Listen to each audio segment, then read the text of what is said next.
Brothers and sisters in Islam, this is the greatest topic and the greatest knowledge on earth. And the greatest topic and the greatest knowledge in the heavens is the knowledge of Allah subhanahu wa ta'ala. Man huwa Allah? Who is Allah subhanahu wa ta'ala? What relationship are we supposed to have with Allah subhanahu wa ta'ala?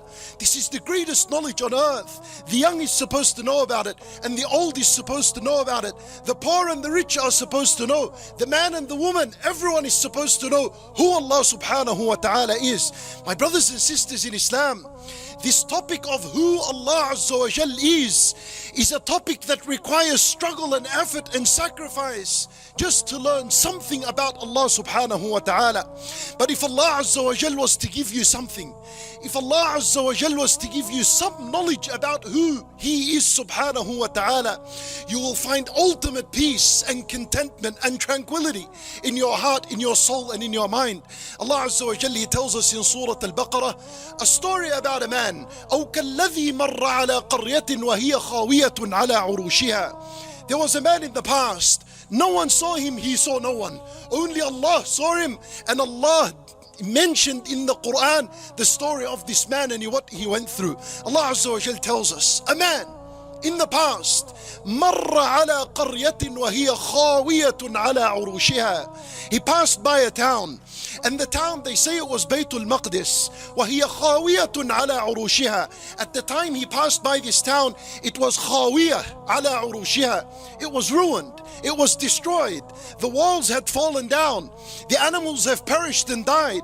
The water wells were useless. There was absolutely no one in this town. It was dead. A dead town, a ghost town. وهي خاوية على عروشها. This man, he was on his donkey, and he had his food and he had his water with him. So he passed by this town, and he said, he looked at everything dead, and he said, أَنَّا يُحْيِي هَذِهِ اللَّهُ بَعْدَ مَوْتِهَا. He asked the question, how is Allah going to revive this town after he has died? How is Allah going to bring life to this town? Where would the water come out from? How would the trees grow? How would the crops grow? Where would life form in this town? أَنَّا يُحْيِي هَذِهِ اللَّهُ بَعْدَ مَوْتِهَا. Immediately, right then and there, Allah Azza wa Jal wants to teach this man something. فَأَمَاتَهُ اللَّهُ مِئَةَ عَامٍ. He's on his donkey, he fell off, he died. Allah caused death upon him. He died, his food fell off, and his donkey died as well. How many years? مِئَةَ عَامٍ. 100 years he died. ثم بعثه فأماته الله 100 عام ثم بعثه. After 100 years, Allah Azza wa Jal resurrected him. Then Allah subhanahu wa ta'ala said to him, كم لبثت? How long did you die for? How long? He answered, he said, قال لبثت يوما أو بعض يوم. I think in my estimation, in my calculation, I probably was dead for half a day or one day. 100 years. Look how time passes. Time is quick. It goes by really quick. He felt it like a day or half a day. Don't waste your time. Time goes quick. قال لبثت يوما أو بعض يوم. Allah Azza wa Jal said to him, بل لبثت 100 عام. He died 100 years. Now, listen to what Allah said to him. He said to him, فانظر إلى طعامك وشرابك لم يتسنه. His problem was, his knowledge about Allah was limited. He was ignorant about Allah. When he came to a town, he questioned, how does Allah revive this? He doesn't know who Allah is. Allah wants to teach him something about himself. So Allah Azza wa Jal said to him, look at your food and your water. لم يتسنه, meaning لم يتغير مع مرور السنين. That your food and your drink, look at it, it's still fresh as it is. It did not change by time. It did not change it. You know what's the miracle in this? That food is the quickest thing on earth that rots. You put a salad on the table now, come after 12 hours, it's gone, it's finished, you cannot eat it anymore. You put a fruit and open it up, 24 hours, less than that, it's rotten, no one eats it. The quickest thing on earth that rots, it's food. Allah Azza wa Jal preserved his food. No refrigeration, no nothing, no preservatives. The food was preserved and fresh as it is, even though 100 years passed by. وانظر إلى طعامك وشرابك لم يتسنه. Allah Azza wa Jal, He said to him, وانظر إلى حمارك. Wasn't he on a donkey?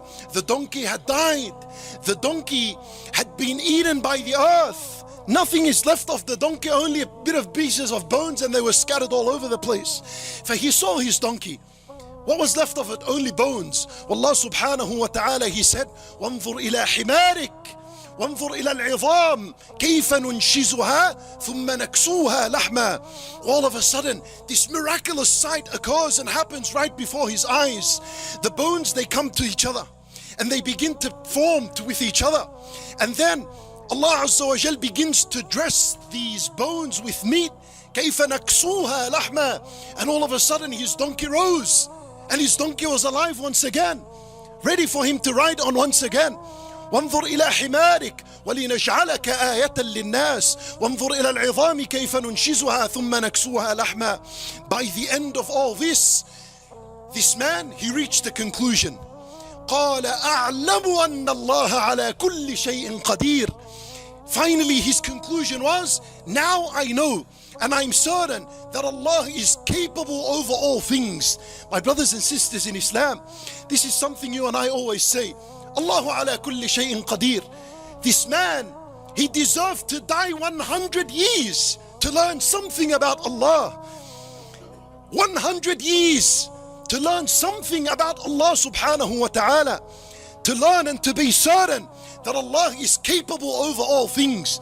To you and I say, Allahu ala kulli shay'in qadir. But how much do you believe and how much are you convinced of this statement in your life? When trouble happens in your life, are you quick to say, Allahu ala kulli shay'in qadir? When you fall in debt and you're worried, you can no longer pay your debt off, do you say, Allahu ala kulli shay'in qadir? When you're looking for marriage and you cannot get married, how certain are you? And you sit with yourself and you say, Allahu ala kulli shay'in qadir. How certain are you of that? You see, the statement is easy to say, but this man had to die 100 years to learn this lesson. Allahu ala kulli shay'in qadir. How much do you believe? How much are you certain in the fact that Allah is capable over all things in your life? Capable of removing all your worries and your sadness and your sorrow and your anxiety and your distress. How much are you convinced of this matter? Allah Azza wa Jal then goes on in the next ayah to teach us something about Ibrahim alayhi salam. And what did Ibrahim learn from Allah subhanahu wa ta'ala and about Allah? Allah Azza wa Jal, He says, وَإِذْ قَالَ إِبْرَاهِيمُ Ibrahim alayhi salam, one of ulul azmi min al-rusul. This is a dignified noble from the best of the prophets to Allah Azza wa Jal. He stood one day and he said, رَبِّ أَرِنِي كَيْفَ تُحْيِي الْمَوْتَى. Oh Allah, show me how you revive the dead. Ibrahim knows that Allah revives the dead. He's not asking, oh Allah, do you revive the dead? He's saying, oh Allah, show me how. How do you revive the dead? Because just 2 ayat before that, when he was with An-Namrud, he said to him, رَبِّيَ الَّذِي يُحْيِي وَيُمِيتُ. He's convinced, he knows Allah Azza wa Jal is the one who revives the dead. But Ibrahim alayhi salam wanted to go a step further in his knowledge with Allah Azza wa Jal. The knowledge that you have of Allah is not enough. Every day you're supposed to update your knowledge of Allah Azza wa Jal. فالعلماء رحمهم الله, they said, أراد إبراهيم أن يرتقي من علم اليقين إلى عين اليقين. Ibrahim alayhi salam, he wanted to advance. He has knowledge of certainty. He knows Allah revives the dead. But now he wants to see how Allah revives the dead. He wants to see the ability of Allah. For Allah subhanahu wa ta'ala is pleased with this, and he wanted to show him. For Allah Azza wa Jal, He said to him, أَوَلَمْ تُؤْمِنْ. You don't believe? For Ibrahim alayhi salam, he said, Bala, of course, certainly I believe that you're the one who revives the dead. وَلَكِنْ لِيَطْمَئِنَّ قَلْبِي. However, I want to feel satisfaction in my heart. I want to reach another level. I want some more knowledge of Allah Azza wa Jal. My brothers and sisters in Islam, knowledge of Allah, you're supposed to seek it. You're supposed to do whatever is in your power to learn about Allah. He's the one who created you and the master and the provider and the sustainer. And you're satisfied with whatever knowledge you have. But our problems is because we don't know who Allah is. And if you don't know who Allah is, why would you even turn to Him and ask Him?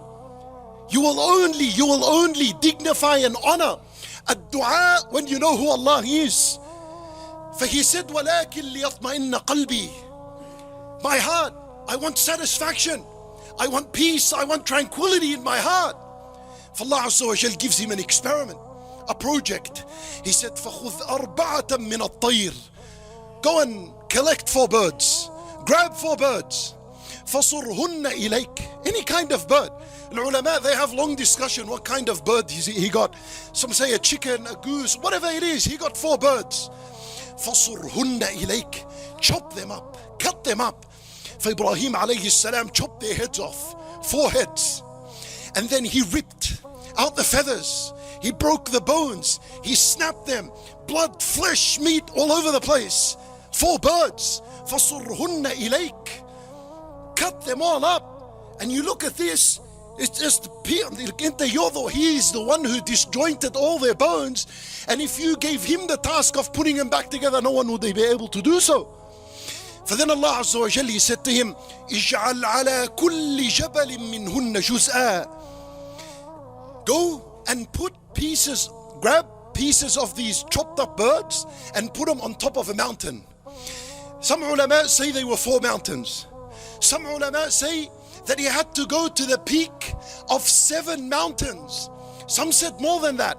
And I want you to understand that what Ibrahim is about to do, alayhi salam, is not a matter of an hour or 2.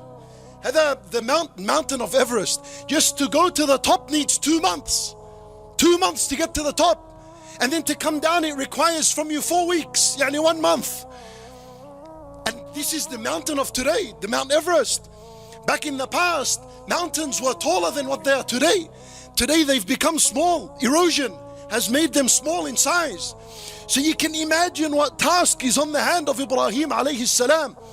اجعل على كل جبل منهن جزءا.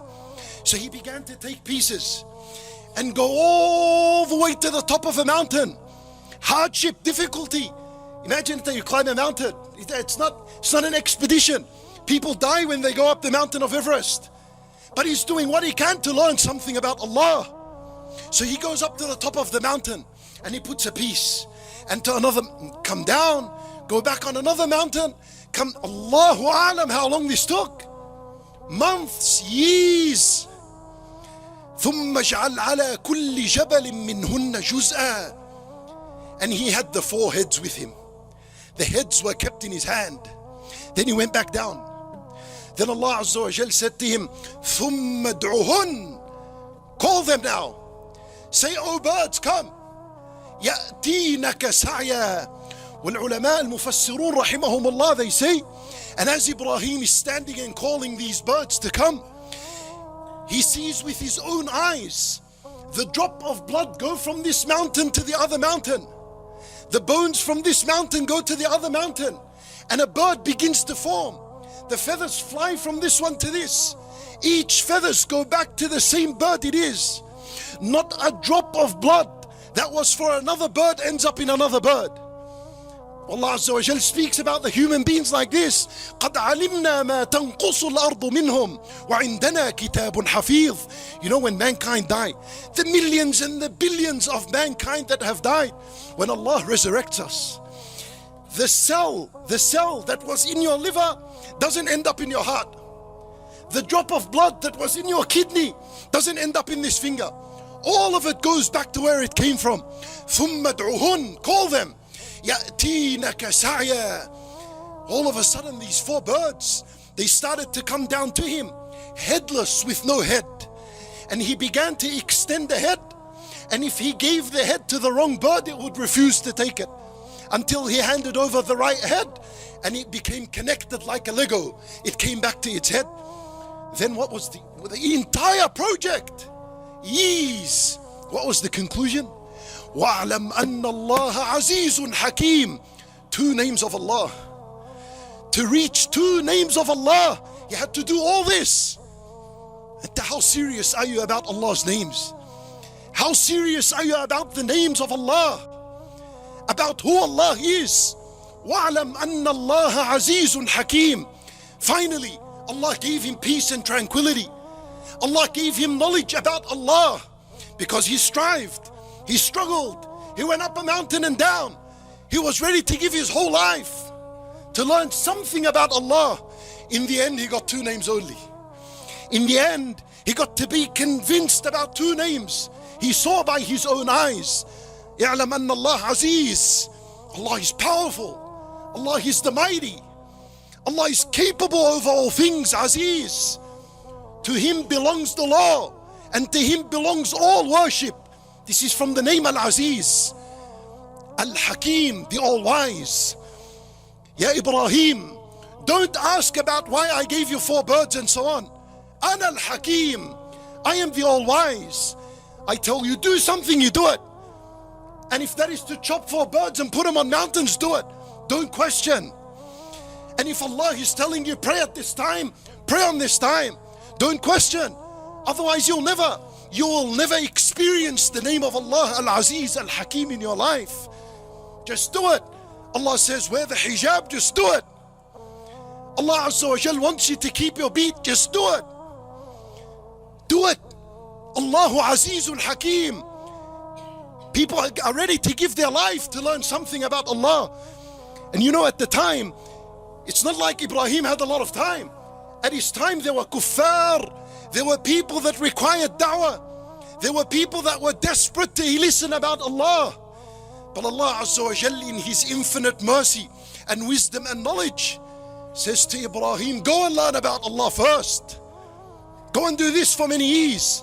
Doesn't matter if your people don't see you. People, they're not, Allah Azza wa Jal is biyadihi kullu shay. Allah is the one who guides. The prophets are just means. They go around, tools of Allah subhanahu wa ta'ala. That's what we are as well. Yani, don't begin to justify one thing over another. Yani, I don't have time to learn about Allah because 1, 2, 3. Was there a much more important job to give da'wah to the people? Even that wasn't an excuse for Ibrahim not to learn about Allah subhanahu wa ta'ala. Ibrahim alayhi salam, he had knowledge of Allah like no one else.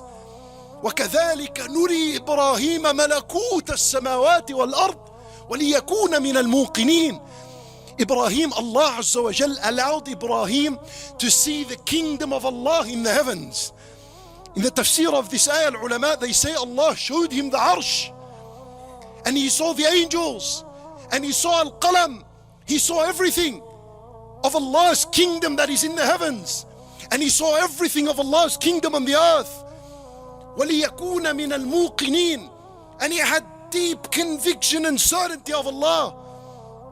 So why is he asking Allah, أَرِنِي كَيْفَ تُحْيِي الْمَوْتَى? The idea of knowledge about Allah continues to develop in a person.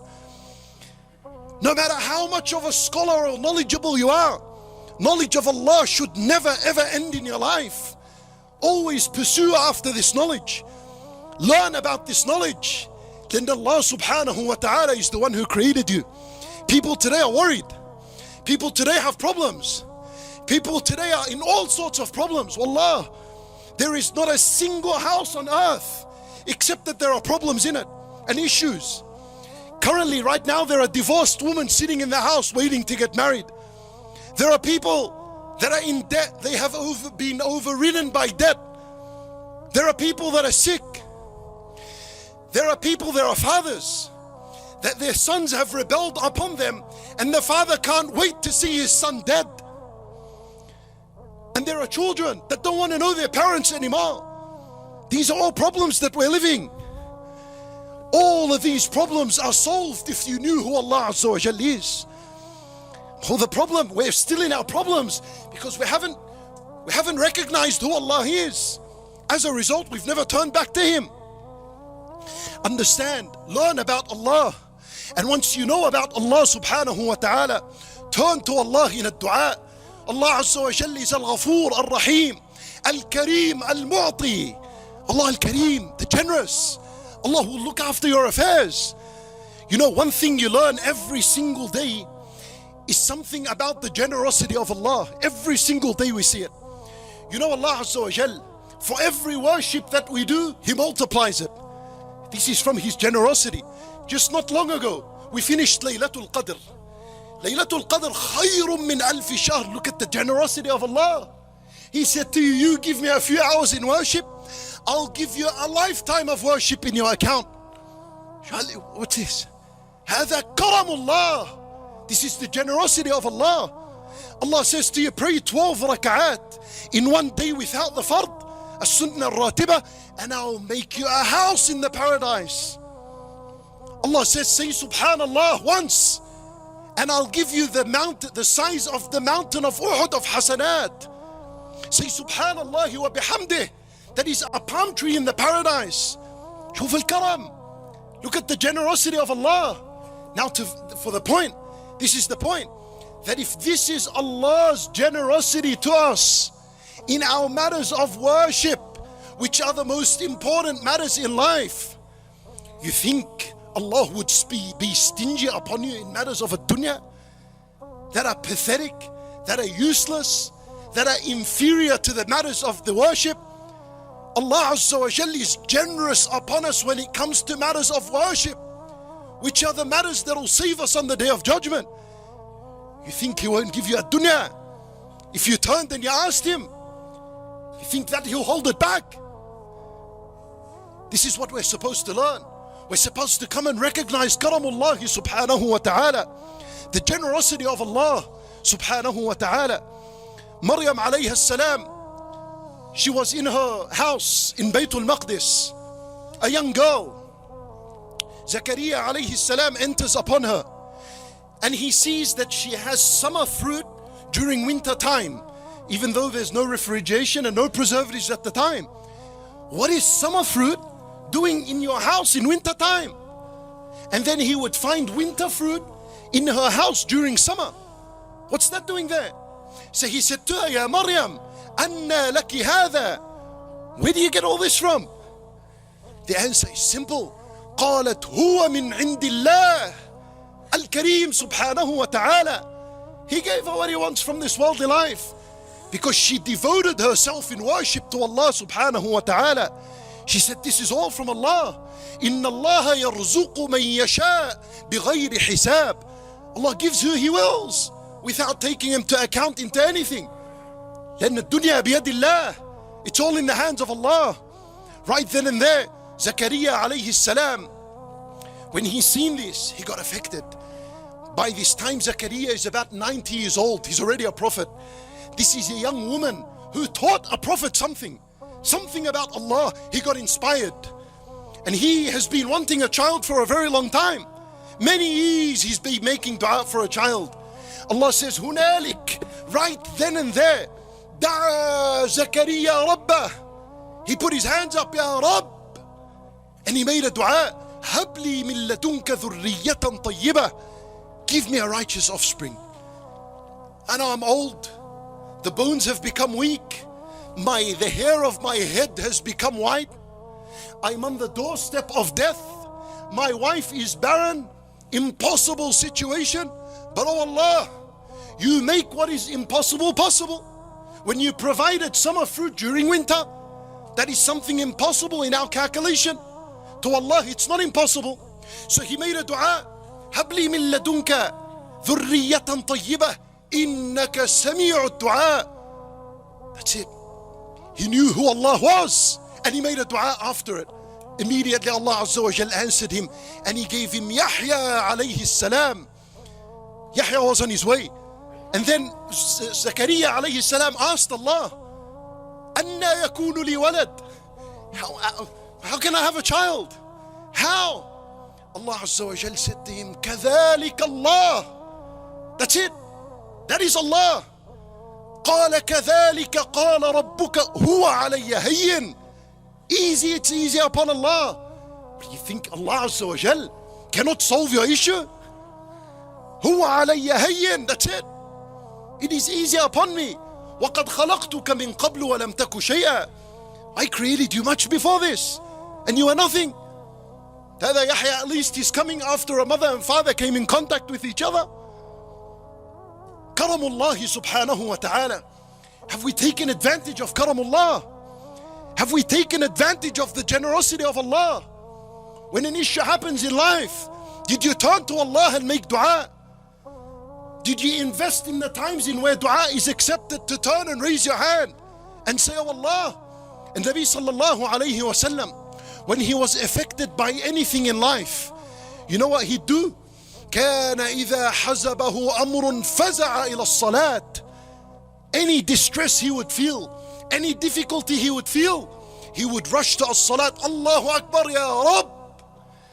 And you know this hadith, and Nabi sallallahu alayhi wa sallam did not narrate it.